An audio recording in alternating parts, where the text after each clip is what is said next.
రెండోది ఏంటంటే కన్జ్యూమర్ అనేవాడు అవసరమైంది ఇక్కడ మన దగ్గరకు వచ్చి సచివాలయంలో బుక్ చేసుకుంటారు. డిసిగ్నేట్ వన్ పర్సన్ సచివాలయంలో బుక్ చేసుకుంటే డబ్బులు కూడా కడతారు. ఎంత డబ్బులు కట్టాలనో ట్రాన్స్పోర్టేషన్ కూడా చార్ట్ ఉంటుంది. కంప్యూటర్ తయారు చేస్తున్నాం, అందులో క్లియర్ గా ఉంటుంది ఎన్ని కిలోమీటర్లు ఎంత అని. దాని ప్రకారం క్లియర్ గా రీచ్ అయ్యే కొద్దికి వాళ్ళ ఇంటికి పోవడానికి ఏ పాయింట్ కి పోవాలనో బుక్ చేసుకుంటే నేరుగా అక్కడికి వెళ్తుంది. ముందే డబ్బులు కడతాడు. తర్వాత ఆయన రీచ్ అయిందని చెప్తేనే మనం డబ్బులు రిలీజ్ చేస్తాం.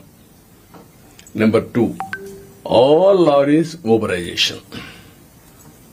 Principal is very clear. ఈరోజు మీరు చూస్తున్నారు, ఇక్కడ ఆటోలు ఉన్నాయి, రైల్వే స్టేషన్లో ట్రైన్ వచ్చింది, వరుసగా ఆటోలు వస్తూ ఉంటాయి, ట్యాక్సీలు వస్తాయి. ఫస్ట్ కమ్ ఫస్ట్ సర్వ్, ఎక్కడికి పోవాలనో అకార్డింగ్ టు డిస్టెన్స్ రేట్లన్నీ డిసైడ్ అయిపోతాయి, పే చేస్తారు, వెళ్ళిపోతున్నారు. Same I want to bring those who are interested lorries, I'm requesting them. Harassment లేకుండా విన్ విన్ సిచ్యువేషన్ ఉండాలి. మీరు ప్రభుత్వానికి చెడ్డ పేరు తేవద్దండి. మమ్మల్ని ఇబ్బందులో పెట్టి మీరు ఇబ్బందుల్లో పడద్దండి. మీరు ఊబరైజేషన్ చేసుకోండి, పేర్లను రిజిస్టర్ చేసుకోండి. దెన్ మనం మెసేజ్ పెడతాం. హాఫ్ అన్ అవర్ ముందే రమ్మంటాం, నేరుగా వస్తారు. శాండ్ ఉంది, నేరుగా లోడ్ చేస్తాం, ఎక్కడ పోవాలని చెప్తాం, వెళ్తారు. వాళ్ళు కూడా ముందే అవన్నీ కూడా ఆప్షన్స్ అన్ని బుక్ చేసుకుందాం. వాళ్ళకు పలానా దగ్గర నేను పోనంటే ఆయన చాయిస్, పోయే వాళ్ళకి మనం ఇస్తాం. ఏది కూడా స్టాండర్డైజేషన్ చేస్తాం. రేట్లన్నీ స్టాండర్డైజేషన్ ప్రకారం ఎవరైతే విల్లింగ్ ఉంటారో అవన్నీ ట్రాన్స్పరెంట్ గా పెట్టేస్తాం. ఇవన్నీ బుక్ చేసిన తర్వాత ఒకటి ఊబరైజేషన్ ఆఫ్ ట్రాన్స్పోర్ట్. అవసరమైతే ఆ వ్యక్తి రావాలంటే పలానా రోజు మీకు దొరుకుతుందంటే వచ్చి ఆయన వెహికల్ అయినా పోవచ్చు, లేకుంటే లారీలో కూర్చొని ఇంటికి తీసుకుపోవచ్చు. We don't have any objection. Check చేసుకోమనండి. ఎక్కడైతే బిగినింగ్ పాయింట్ ఉందో, ఒక లారీ తీసుకున్నాడు 10 టన్స్, నేను వస్తానంటాడు, రండి బస్ లారీలోకి వెళ్ళిపోతాడు, లేదంటే ఆయన ఓన్ వెహికల్ ఉంటే వెళ్తాడు.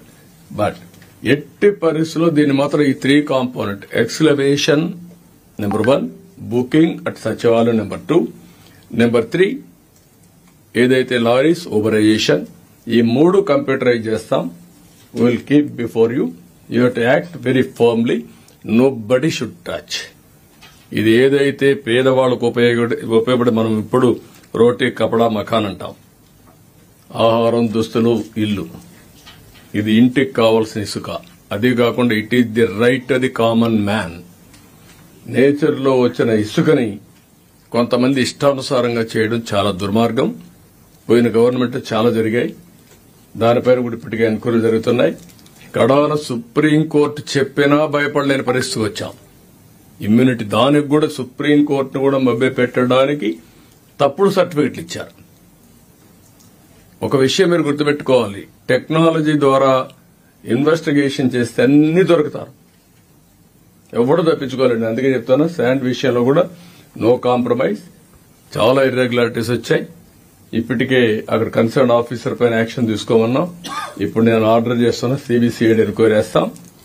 మొత్తం కేసునంతా ఎవరెవరు తప్పు చేశారో వాళ్ళందరినీ పనిష్ చేస్తాం. ఆ విషయంలో నో క్వశ్చన్ ఆఫ్ కాంప్రమైజ్.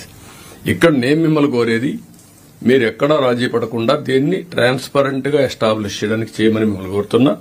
దీనికి మనం వర్కౌట్ చేయాల్సిన అవసరం ఉంది.